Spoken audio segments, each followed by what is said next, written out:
Hey you, and welcome to this video where I will help you out how to delete a partition in Windows 11. But please, a warning in the beginning, keep in mind that all your data that was standing on that partition will be removed. So before deleting a partition, keep in mind that the files will be loose. So throw them to another drive or something else, but I need to tell you this as a warning.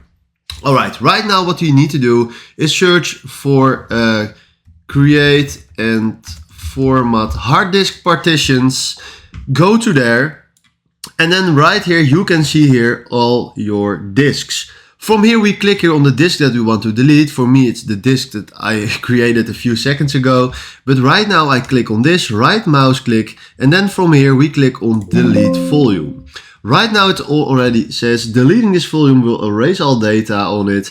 Backup any data you want to keep before deleting. Do you want to continue? Yes, we want, but this is the same warning that I told you in the beginning of this video. So please make sure that you back up the files anywhere. Now we click on yes, yes again. And right now if we click on yes, we deleted the partition that we created. So this is exactly how this works. Alright, for now, thanks for watching, and if this video helped you out, please consider subscribing and give this video a like. And then for now, thanks for watching.